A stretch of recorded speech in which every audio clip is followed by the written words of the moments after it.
কি হয়েছে? কে আপনি? আমি আপনার বাচ্চার মা হতে যাচ্ছি। কি কি ফালতু কথা বলছো তুমি? তুমি আমার বাচ্চার মা কিভাবে হতে পারো? দেখুন, আমি আপনার হবু সন্তানের সেরোগেসি মাদার। না, এটা কিভাবে হয়? কয়েক মাস আগে আপনার স্বামী আমার কাছে এসেছিল। দেখুন ম্যাডাম, আপনি রেডি তো আমাদের বাচ্চার মা হওয়ার জন্য? জি একদম, কিন্তু বাচ্চার ব্যাপারে আপনি একলা কথা বলতে এসেছেন, আপনার স্ত্রী কোথায়? আসলে আমার স্ত্রী চাইছে আমরা একটা বাচ্চা দত্তক নেই, আর এটা আমরা কিছুদিন বাদে করব। কিন্তু তার আগেই আমি চাই আমাদের একটা বাচ্চা হোক। আমি ডাক্তারের কাছ থেকে জেনেছি আপনার স্বামীও বাচ্চার বাবা হতে পারবে না, কিন্তু আপনি মা হতে চান। হয়তো পৃথিবীতে এমন কোনো মেয়ে নেই যে মাতৃত্বের স্বাদ গ্রহণ করতে চায় না। সত্যি বলতে, একটা মেয়ে যতক্ষণ না পর্যন্ত মা হতে পারে ততক্ষণ পর্যন্ত সে পুরোপুরি নারী হতে পারে না। আর আমার কাছে তো মা হওয়ার অনেকগুলো কারণ রয়েছে।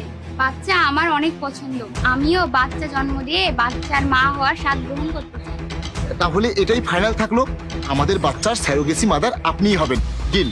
কিন্তু আমি যখন একটা বাচ্চা জন্ম দিব তখন তো আমার ওর উপর একটা অধিকার থাকবে, তাই না? 1 সপ্তাহ বা 10 দিন পরে আমি তো বাচ্চার সাথে দেখা করতে যেতে পারি, তাই না? হ্যাঁ, আপনার যখন ইচ্ছা আপনি তখনই যেতে পারবেন। আপনি শুধু এই ডিলটা ফাইনাল করুন, যাতে আমি কয়েক মাস পরে আমার ওয়াইফকে সারপ্রাইজ দিতে পারি। হ্যাঁ, তুমি চলে এসেছো? আরে এসব কি? তুমি প্রেগনেন্ট কিভাবে হতে পারো? তুহিন, ওই স্যারোগেসির মাধ্যমে। স্যারোগেসি মানে? দেখো, তুমি হয়তো বাবা হতে পারবে না, কিন্তু আমি তো মা হতে চাই। আমি মা হওয়ার স্বাদ পাওয়ার জন্য একজন লোকের সাথে ডিল করেছি। ওনার বাচ্চার স্যারোগেসির মাদার হওয়ার জন্য রাজি হয়েছি। হারামজাদি, তোর এই মোটা ফোলানো পেট নিয়ে তুই প্রতিদিন আমার কাছে ঘুরবি আর আমাকে প্রতি মুহূর্তে এটা মনে করাবি যে আমি কখনো বাচ্চার বাবা হতে পারবো না? এই জন্য তোর পেটে আরেকজনের বাচ্চা, তাই তো? দেখো, তুমি কিন্তু এবার ওভার রিঅ্যাক্ট করছো। আমি তো এখনো কিছুই করিনি, তবে করব।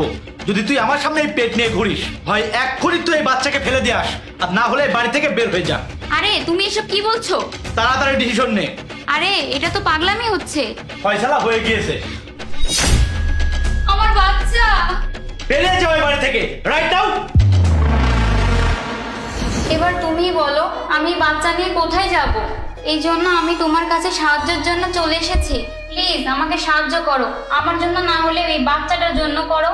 আর কয়েক মাস পরে তো এই বাচ্চা তোমারই হয়ে যাবে। প্লিজ প্লিজ আমাকে সাহায্য করো, আমার অনেক কষ্ট হচ্ছে।